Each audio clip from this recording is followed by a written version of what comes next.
نحمدہ ونصلی علی رسولہ الکریم بسم اللہ الرحمن الرحیم۔ اچھا بھائی، ایک حدیث مبارکہ میں ہے کہ جو شخص 40 احادیث یاد کر لے اپنے لیے، امت کے فائدے کے لیے، اس کو حفظ کر لے تو اللہ تبارک و تعالی اس پر اس کو انعام کی عطا فرماتے ہیں کہ اس کا حشر قیامت کے دن علماء اور شہیدوں کی جماعت میں ہوگا، ہے نا۔ آپ حضرات جانتے ہیں کہ انسان ایک تو ہوتا ہے صرف انسان، پھر مسلمان، پھر اس مسلمان میں اللہ تعالیٰ نے بہت درجے رکھے ہیں، تقوی والے ہیں، مختلف ہیں، انہیں میں علماء بھی ہوتے ہیں۔ ہر گھر میں تو ایک عالم نہیں ہوتا، کہ سارے لوگ تو عالم نہیں ہوتے، لاکھوں میں ایک بندہ، 2 بندے، 5 بندے، 10 بندے، کروڑوں میں کچھ ہزار لوگ علماء ہوتے ہیں۔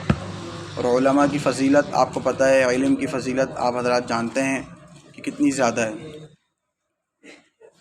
ایک حدیث مبارکہ میں آتا ہے فقیہ واحد اشد علی الشیطان من 1000 عابد، کہ ایک عالم، ایک فقیہ، وہ شیطان پر 1000 عبادت گزاروں سے زیادہ بھاری ہیں۔ کیا ہیں؟ شیطان پر 1000 عبادت گزاروں سے زیادہ بھاری ہیں۔ تو یہ کس وجہ سے؟ صرف علم کی وجہ سے، فقہ کی وجہ سے، اور دین کی سمجھ کی وجہ سے۔ اور ان کو اللہ تبارک و تعالی آخرت میں، قیامت میں، جنت میں بڑے بڑے رتبے اور انعامات سے نوازیں گے جو علماء ہوں گے۔ تو اب میں اور آپ جو ہے، ہم کمزور ہیں، یا عام لوگ جو گھروں میں ہیں وہ بہت زیادہ علم حاصل نہیں کر سکتے، بہت زیادہ محنت نہیں کر پاتے، تو کم از کم جیسا کہ بعض لوگ قرآن کریم کا کچھ حصہ یاد کر لیتے ہیں، مثلا مشہور صورتیں، اسی طرح بعض لوگ کچھ احادیث یاد کرنے کا بھی اہتمام فرماتے ہیں۔ تو آپ لوگ بھی اس بات کی کوشش کریں کہ اتنے پاکیزہ ماحول میں رہ کر کچھ نہ کچھ احادیث یاد کر لیں، کچھ نہ کچھ۔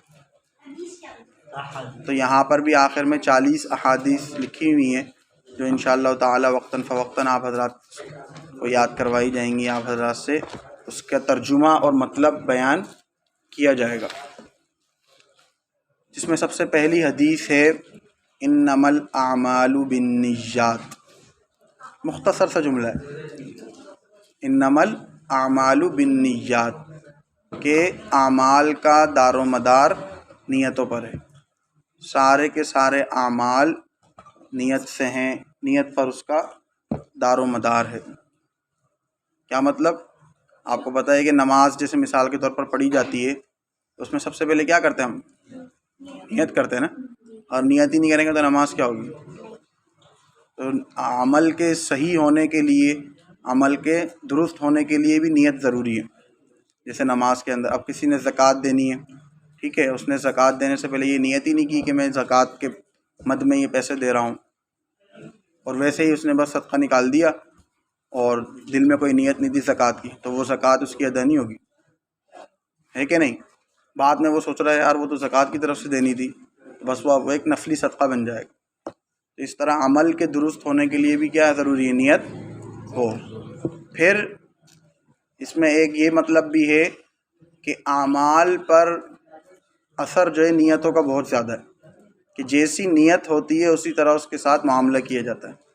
اگر نیت، اچھی نیت سے کام کیا جائے گا تو اس کے اچھے اثرات ہوتے ہیں، اور اگر بری نیت سے کوئی عمل کیا جائے گا تو اس کے برے اثرات ہوتے ہیں۔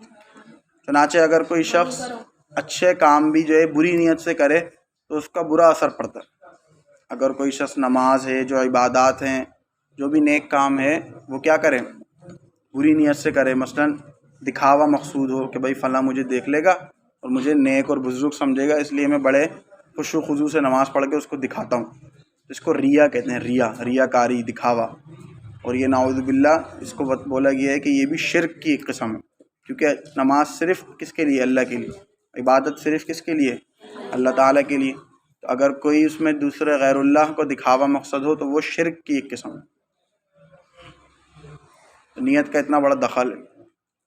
اس طرح ایک مشہور واقعہ آپ حضرات میں سے تقریباً اکثر نے وہ سورۃ القلم پڑھی ہے نا، اس کے پہلے صفحے پہ ہی آیات آتی ہیں جس میں ایک واقعہ ذکر کیا گیا جس کا خلاصہ پہلے بھی آپ سے عرض کر چکا ہوں کہ ایک نیک آدمی تھا، اس کا ایک باغ تھا، وہ اپنے باغ سے جب پھل اتارتا تھا تو غریبوں میں، فقیروں میں، مسکینوں میں بھی کیا کرتا تھا؟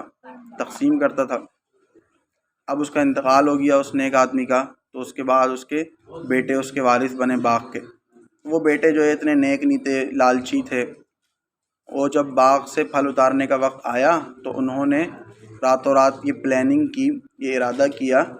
کیا ارادہ کیا کہ یار ہم جو ہے باغ سے پھل ایسے وقت میں اتاریں گے کہ ہمیں جو ہے لوگوں کو کچھ دینا نہ پڑے۔